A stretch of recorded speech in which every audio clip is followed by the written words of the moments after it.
Díky moc. Káva. Kávo, ale neviem, čo mi to dalo. Dal som dvojité espresso a je to toho celkom veľa. Akurát sme na ceste do Košic. Dnes nás tam čaká jeden deň tvorby a budeme točiť primárne vizuály do ads. Čiže reklamné vizuály, ktoré budú mať taký troška organický charakter. Takže poďte sa s nami pozrieť, ako to vyzerá na tvorbe.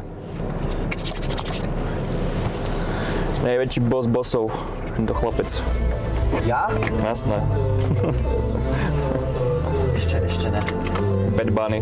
Takže vravíš, že si ti nepáčila šovka? Mne, hej, Michalovi. Michalovi sa nepáčilo. Ja som bol v pohode, hej.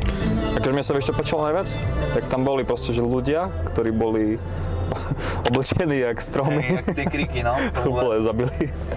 Si vedel, koľko dostali? Ne, koľko? Že nejakých $17 na hodinu. OK. Ja som zistil, že koľko dostal za to, tak to som nezistil. Zistil som ale, že zarába 700 týždenne. Čo, 1000? Hej. Fajne. A že keď bol v 2021 Super Bowl, kde bol The Weeknd, takže ešte na to, aby spravil tú svoju šovku, jak mal, tak ešte musel ako keby zainvestovať do Super Bowlu, do NFL 7 miliónov. To je crazy.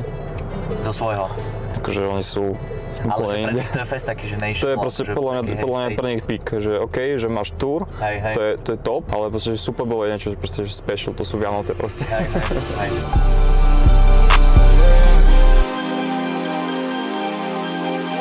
She don't wanna strip no more, don't wanna hit that pole. Hit my old plug, I get it in and go.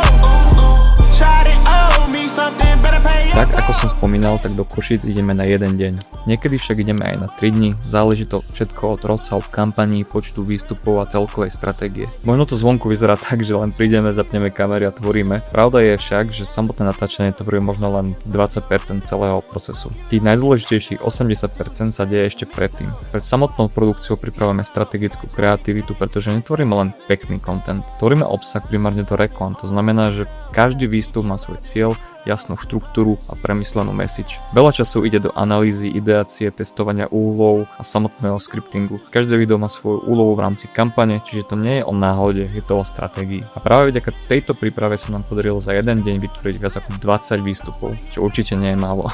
No a obrovská vďaka patrí klientovi za energiu, nasadenie a dôveru. Bim, máme hotovo. A ideme sa nadlabať na burger do Simons. Urobili sme koncepty, ktoré sú ľahko multiplikovateľné. Proste, že z jedného videa vieme spraviť v pohode 5 na šupu. Keď máš dobrý produkt, proste to robí dopyt, dobrý marketing, win. Čistý win. Strašne sa teším na burger. Akože vôbec som nemal chuť na burger, ale... Je jedno, čokoľvek jedno. Ale už som hlavný. Kamo, tak tu som nebol, že fakt 100 rokov, ty vole. Jak detsko, keď si sem išiel proste, že damekať. No. Alebo proste na nakúpiš, že kokos si išiel po koši, na nakúpiš proste. Nostalgia. Musím povedať, že to bol fast food na vysokej úrovni. Celé mi to vibom pripomínalo Five Guys. Jednoduché menu, dôraz na kvalitu a žiadne zbytočné komplikácie. Dali sme si ich Simon's Special Burger a úprimne bolo to veľmi milé prekvapenie. Poctivé dobré mäso, dobre dochutené, hranolky pôsobili ako z normálnych zemiakov. Radšej menej veci, ale poriadne. A presne na tom je postavený celý ich koncept. Je to pôvodne maďarská značka, ktorá patrí medzi najrýchlejšie rastúce burgerové siete a Košice sú ich prvá zahraničná zastávka. Takže ak budete v Košiciach, určite tomu dajte šancu.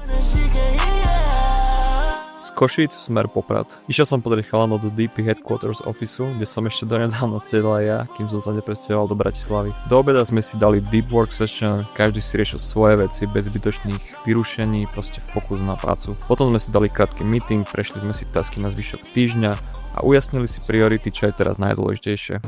Už pokračujeme v gastrozažitkoch. Neverím tomu. Jeden odraz opovedal. Počkaj. Nie, normálne. Že odraz. Večer sme sa s chalami dohodli, že si dáme menší team building, no a zahrali sme si našu obľúbenú hru Bang. Trocha srandy, trocha taktiky, ale hlavne čas spolu aj mimo pracovného režimu. A presne toto sú tie momenty, ktoré budujú tým mimo pracovného tlaku. I know what you will be doing in here. You want me to stay till the morning. I know just what you be doing in here. You call me whenever you're horny. Let me come through it, I'm doing it here. I'm going. Okay, and I love how you doing it. Take it down each time I'm screwing it. Okay, and I'm loving your face. Späť v Bratislave, späť za môjim stolom. Čaká ma tu veľa práce, veľa editu, veľa plánovania kreatív, scriptingu, no proste bude toho fakt dosť, takže let's get it. Fuck you good, put you in your place. Lamborghini Storado, speeding off, getting here while I'm driving, I'm geeking off. Oh my god, you move like a reaper, huh? She a bad little jump, better keep her, huh? Sipping lean into like a one. Talking game to the bitch like a poet. Flexing drugs way down to the toilet. We been up on you hoes and you know it. Sipping lean into like a one. Talking game to the bitch like a poet. Flexing drugs way down to the toilet. We been up on you hoes. A možno ste si všimli, že použijem tieto klasické kablikové AirPody, aj keď mám veľké aj klasické malé pročka. Veľa som o tom počul, že to škodí, že to nie je dobré, čo nevylučujem, môže byť. Ale mňa na tom baví hlavne ten oldschoolový look. Myslím, že sa to vracia naspäť do mody a vidím to nosiť stále viac a viac ľudí. Ale hlavne majú perfektný mikrofón, ktorý je super na či už meetingy, alebo keď si potrebujete nahrať nejaký rýchly voiceover, úplná topka. Takže napíšte mi do komentára, či ich používate tiež, za mňa to je top. Je piatok večer, všetky tasky na tento týždeň sú done, takže za odmenu si ideme dať dobrý street food a v poslednom dobu na mňa vyskakuje zošadiaľ táto tu pecka, Dirty Pleasure, takže tomu ideme dať taste test. Take your time, what's the rush?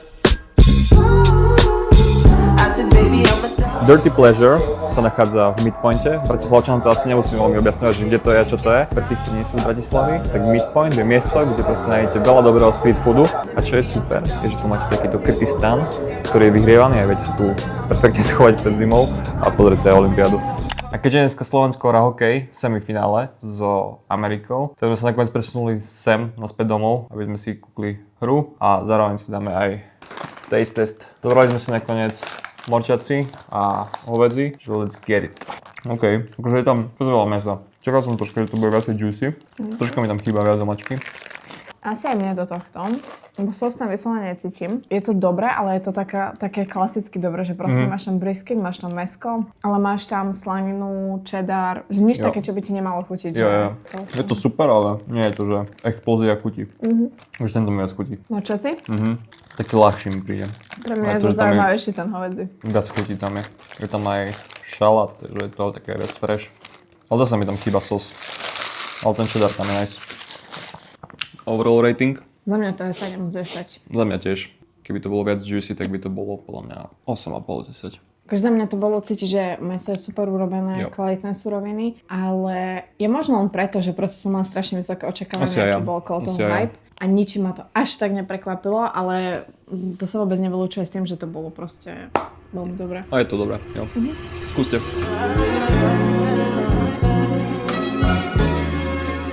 She said, take your time, what's the rush?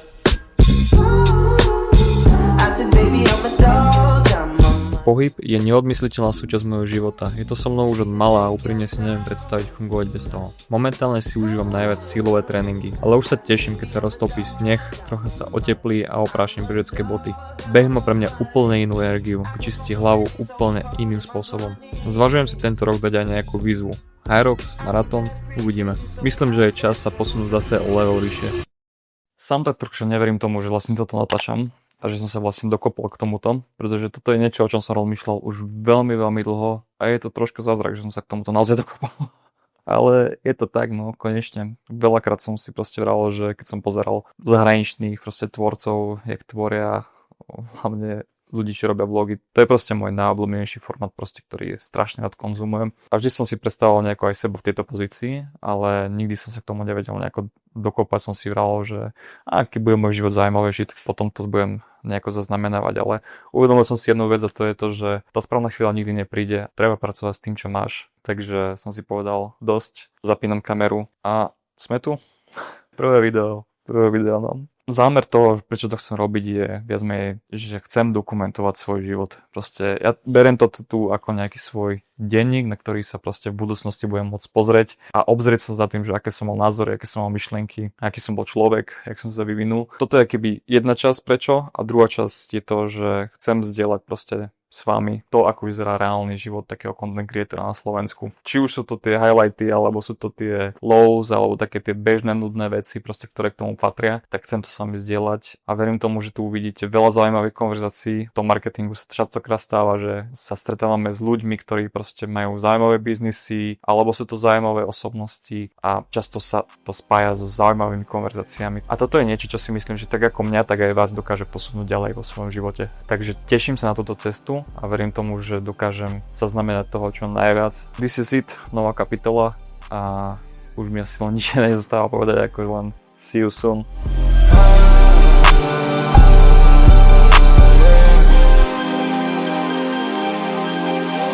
She don't wanna strip no more, don't wanna hit that pole.